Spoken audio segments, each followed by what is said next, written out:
Hey guys, Abraham here with the Suburban Homestead. Today I wanted to talk to you about a question that I get asked quite often during the gardening season, and that is, what can I do with my soil? That question comes in sort of two ways. One way is, a person's been growing their vegetables for a while, and now they notice that their veggies maybe aren't as big as they once were. And the other person might be just a person who is just starting their garden, and the question is, what can I put in my soil to make my veggies good, nice and big? And that's what I want to talk to you about today.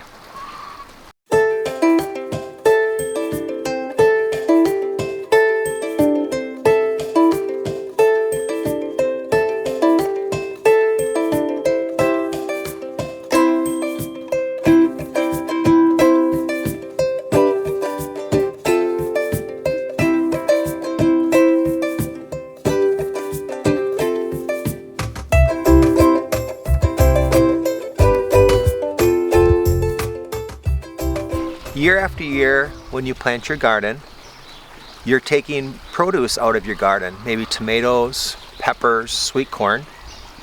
And as you can tell right below me here, I cut this broccoli off and I left the roots in the ground.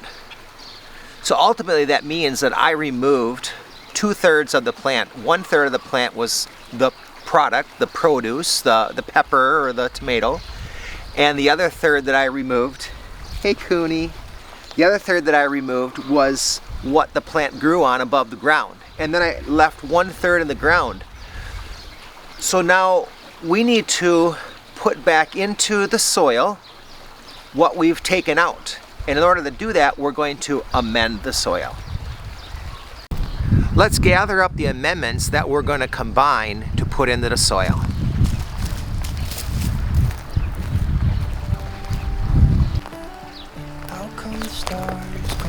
We have our alfalfa meal.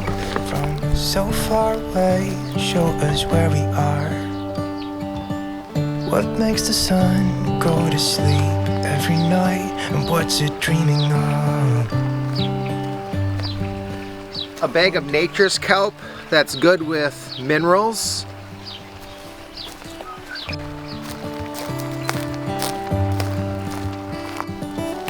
How come the sky sometimes hides behind the clouds? Maybe it's just like me. Another bag of fish meal, good with nitrogen. Always keep on pouring down when it's gray outside. It really makes me wonder. Yeah, it makes me wonder. Chicken feathers that have all been ground up. Great protein to add to the soil.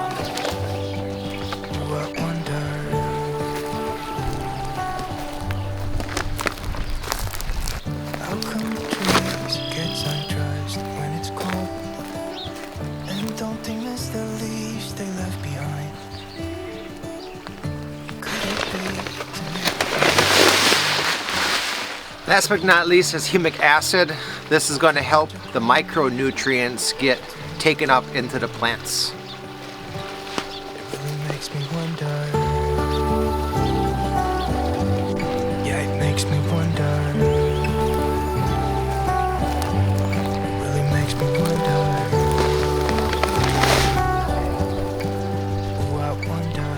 I'm excited to show you the process of putting all of our amendments together.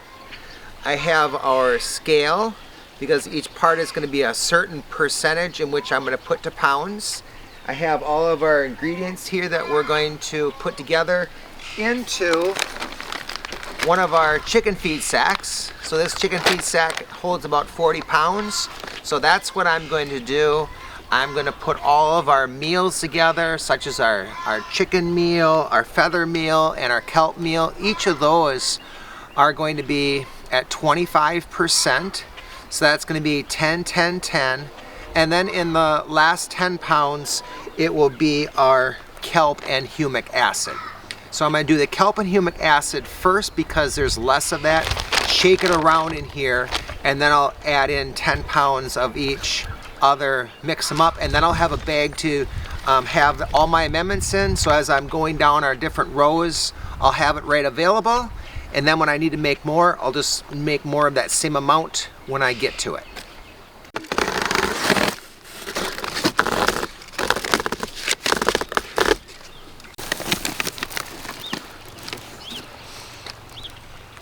This is the kelp. I'm going to do 6 pounds of kelp.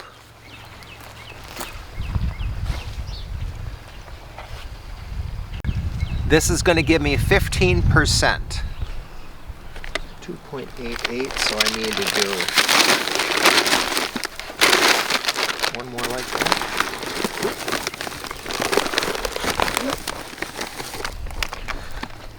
This is the humic acid. So this is going to help the plants with their uptake, and I'm going to do 2 pounds of the humic acid, which ends up being 5%.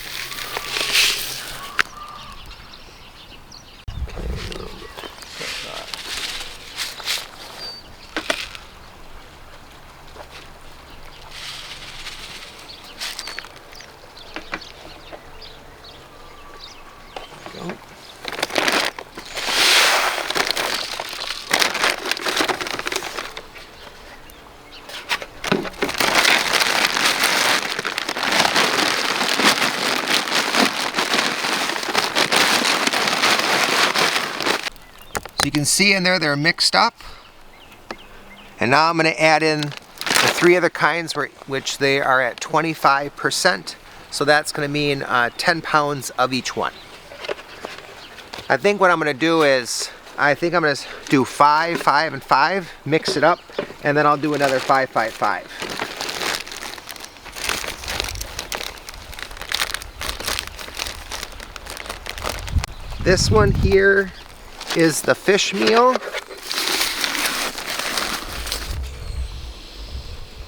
Yeah, I think it smells a little fishy.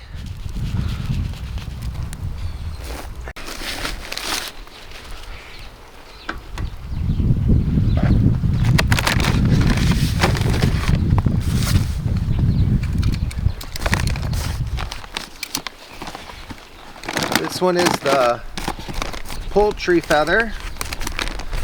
Of course, all ground up. Now,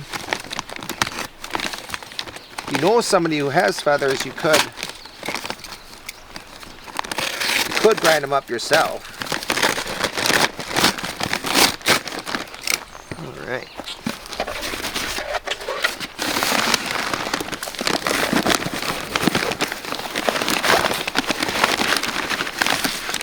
There we go.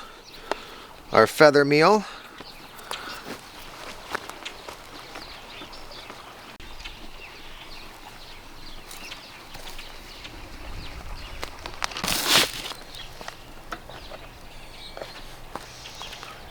.38, so I need 1.62.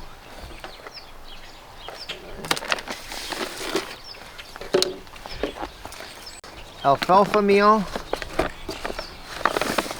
By the way, you might be looking at this and saying, wow, those are some pretty big bags. It's just going to be quite a bit cheaper if you can mix it yourself. So that allows you to buy it in bulk. You're going to get a little bit cheaper, and then you can mix the rate that you want as well.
So you can see here I have a few makeshift plastic and wire that eventually will hold this up.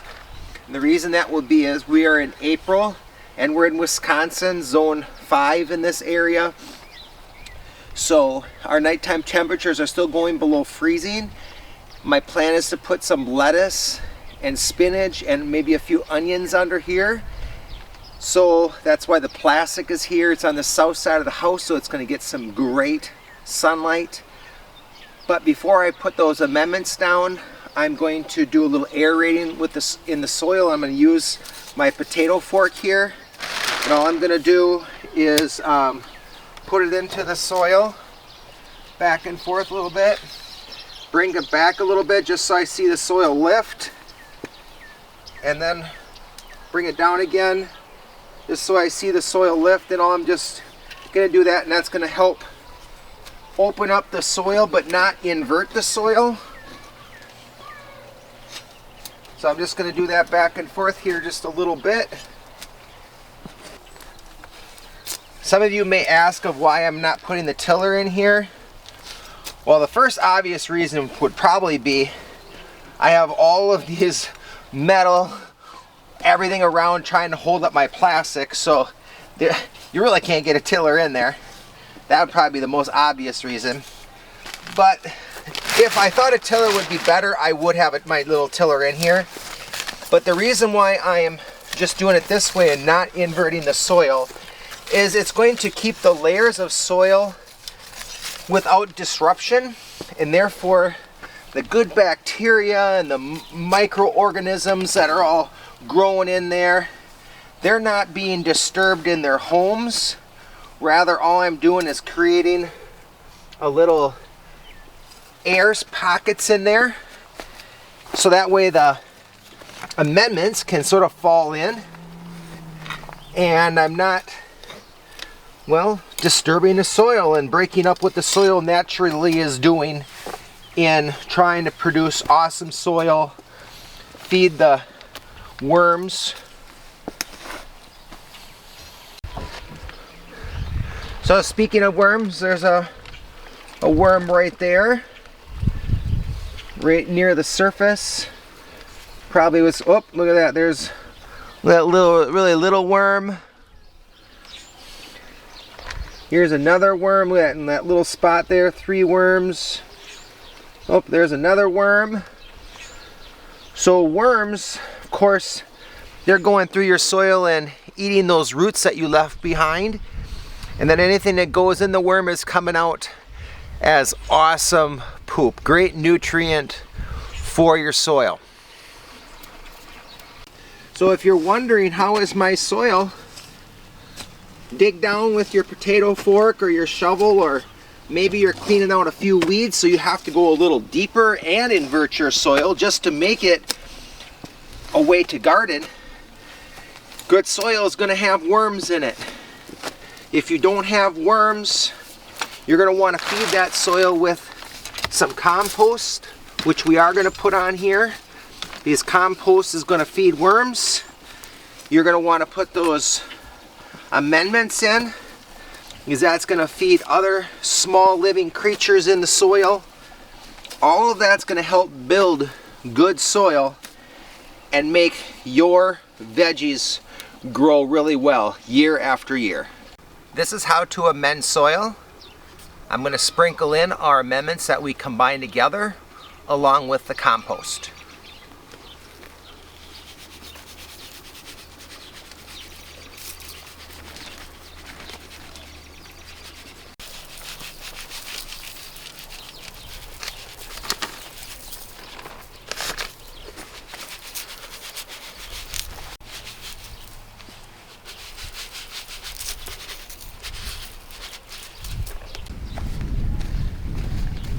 Now I'm going to grab some of our compost. This compost is a mixture of rabbit manure, and then we feed our rabbits some hay. So hay that they've ate through and is fallen through, so there's some hay in here. But then there's a whole load of leaves from the city, and then also about a half a load of wood chips. And that would have been combined back in November, back in the fall, and then I tried to turn it about once a week, and this is what I have. So wood chips, leaves. Remember, leaves are really good to do too because your tree is taking up minerals from the soil. Wood chips, your tree is growing from minerals from the soil. And then of course, rabbits, they're eating their pellets and their hay and their apple wood, and then that's all going in their poo and going on here. And of course, what's awesome with rabbit pellets, of course, is it's a non-burning thing. So even if, for example, I look and I see here and say, oh, this probably isn't completely broken down, well, that's fine. It's not going to burn anything in the soil because rabbit poo is that way.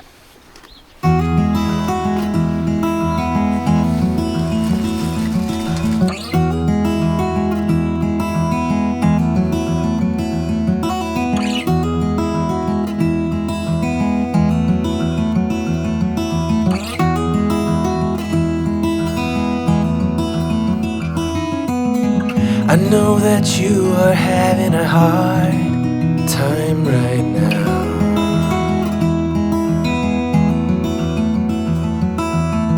That everything seems to crumble around you.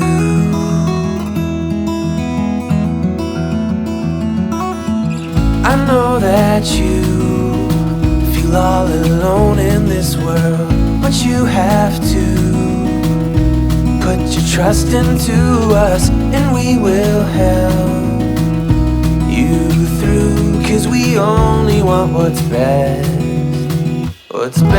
for you.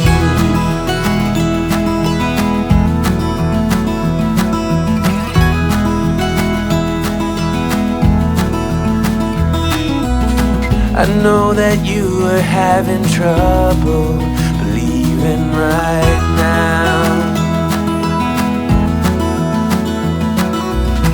that everything is gonna be alright.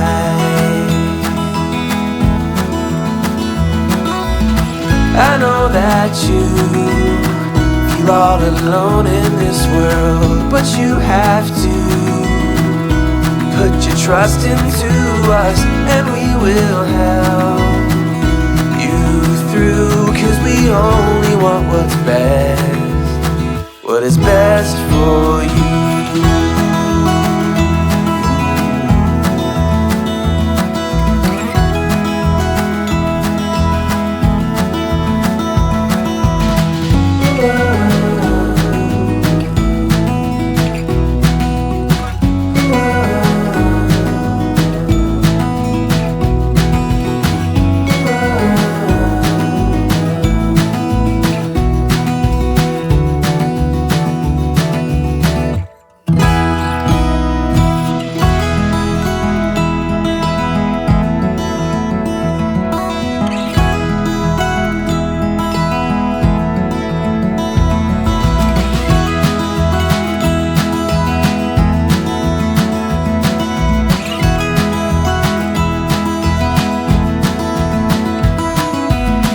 I know that you feel all alone in this world, but you have to put your trust into us, and we will help you through. 'Cause we only want what's best for you.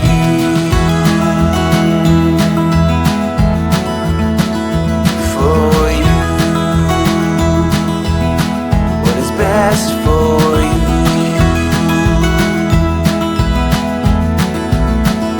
For you.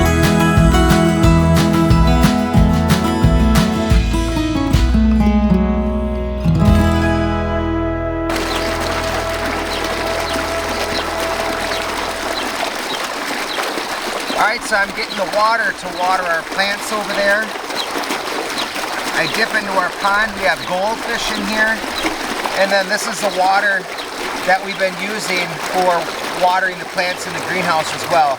Great nutrient from the fish poo that would be in this water, giving our plants some great organic fertilizer in the water.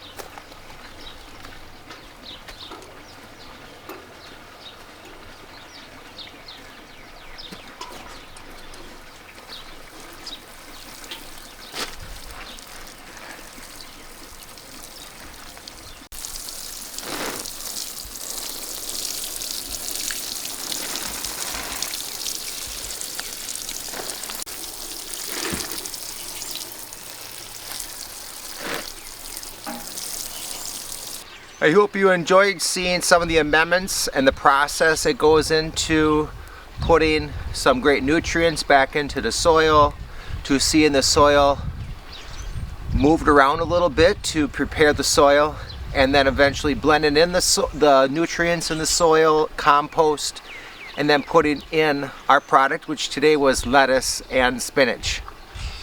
Thanks for watching, and we'll see you on the next one.